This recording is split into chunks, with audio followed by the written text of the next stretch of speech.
Nicole Kidman on marriage, marijuana, and the making of Stanley Kubrick's Eyes Wide Shut. Eyes Wide Shut was Stanley Kubrick's final film. He died 4 months before its release. It took its stars, Tom Cruise and Nicole Kidman, Hollywood's most famous couple, off the market for nearly 2 years, as what was supposed to be a 6-month shoot stretched on indefinitely, to the point where Kidman seriously began to wonder, is this ever going to end? Not that she was in any hurry to leave. I would have stayed a third year, Kidman tells me. Does that mean I'm crazy? The protracted build-up led to wild speculation and curiosity about the movie, which had been teased as a story of sexual jealousy and obsession. When it was finally released on July 16, 1999, the response was muted, tinged with disappointment. But its reputation and its mysteries have deepened over the years. Christopher Nolan calls it the 2001 of relationship movies. He is not entirely wrong. Kidman and I have talked about the film many times over the years. With Eyes Wide Shut marking its 25th anniversary, it felt like a good occasion to deepen the discussion. You told me once that Kubrick jettisoned a scene in Eyes Wide Shut that you had spent 6 weeks filming. What scene? Maybe that was an exaggeration. Laughs. It was the scene with Tom and I where I start by smoking the spliff in bed, and where I laugh and deliver the long monologue. That took many weeks. A lot of that was rehearsing in the bedroom, and then him not liking what we'd done. So we ended up reworking it, constructing it as we went along. There was no need to rush. Stanley would never go over budget. What he bought was time. How did that scene evolve? Just a lot of talking. When Tom and I first started with Stanley, it was at his home, and we didn't even go over to the sets at Pinewood Studios. 8 weeks passed, and we're wondering, are we ever going to start? And we just wouldn't start. We were getting comfortable with each other, comfortable enough to throw out ideas. For that scene, we improvised the beginning of it through the rehearsals. Did you feel like he was mining your own marriage to inform the relationship between Bill and Alice? I suppose he was mining it. There were ideas he was interested in. He'd ask a lot of questions.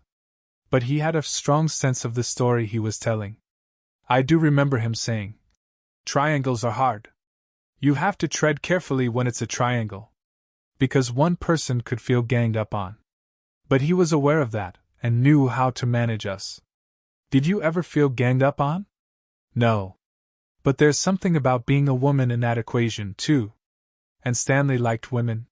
He had a different relationship with Tom. They worked more closely together on his character. So you're having these conversations, getting to know each other, and he's shaping the script. What part of yourself did you bring to Alice? My boldness. I'm quite upfront, and Alice becomes quite upfront, particularly when she was stoned, although that wasn't me when I was stoned. I was just naturally like that. Upfront. How much experience in being stoned did you bring to the role? Oh, I smoked when I was younger. But it definitely wasn't of interest then. I remember reading somewhere that Kubrick told you something like, "Remember, Nicole, the key to the scene is that Alice is stoned." And I probably would have said, "Of course, Stanley. Yeah. Got it." The great thing about him is that he told us, "Don't put me on a pedestal." That's the #1 rule. Because when we came to his house, we were like, "Oh my God!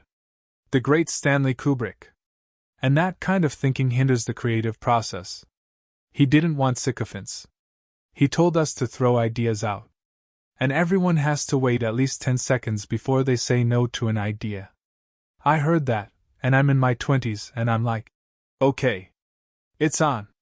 It was experimental, like making student films in Australia. That boldness comes through when Alice is dancing with the Hungarian guy who's trying to seduce her. I'm married. I love when I'm shaking my finger at him. All that wasn't scripted. It came out of rehearsing. She draws out a lot of words while she's dancing with him. I've definitely been drunk on champagne, so I knew how to do that. Laughs. And I'm sure I've said, "I'm married," to different people at different times, so that's good too. Meanwhile, Bill is hitting on the two young models, which Alice sees. Before that bedroom scene, she grabs the joint from a Band-Aid box and she looks at herself in the vanity mirror. There's definitely a sense that she's about to start something. She's ready for a confrontation. To dig around. But these were conversations we never had with Stanley, what you and I are doing now. He didn't like burrowing into the scenes? Why, was the most irritating question to him. It is to a lot of directors. I remember saying it to Philip Roth, author of The Human Stain, adapted into a 2003 film starring Kidman, and him going, "Don't ever ask me that." Then he gave me a signed copy of the book that he had inscribed. Why not? So Kubrick would just get what he wanted by wearing you down. I don't know how he would get it. But in that scene, I suppose that was why he cast me. That mischief, that provocative nature, he found that out and it got more imbued into Alice. The scene where I dropped the dress, that was me. That wasn't written. That was my dress from my closet. This is how I take off the dress, Stanley. Because I had a lot of clothes, we weren't paying to buy clothes. And Stanley had come over and I was showing him all these beautiful dresses. That's how that happened.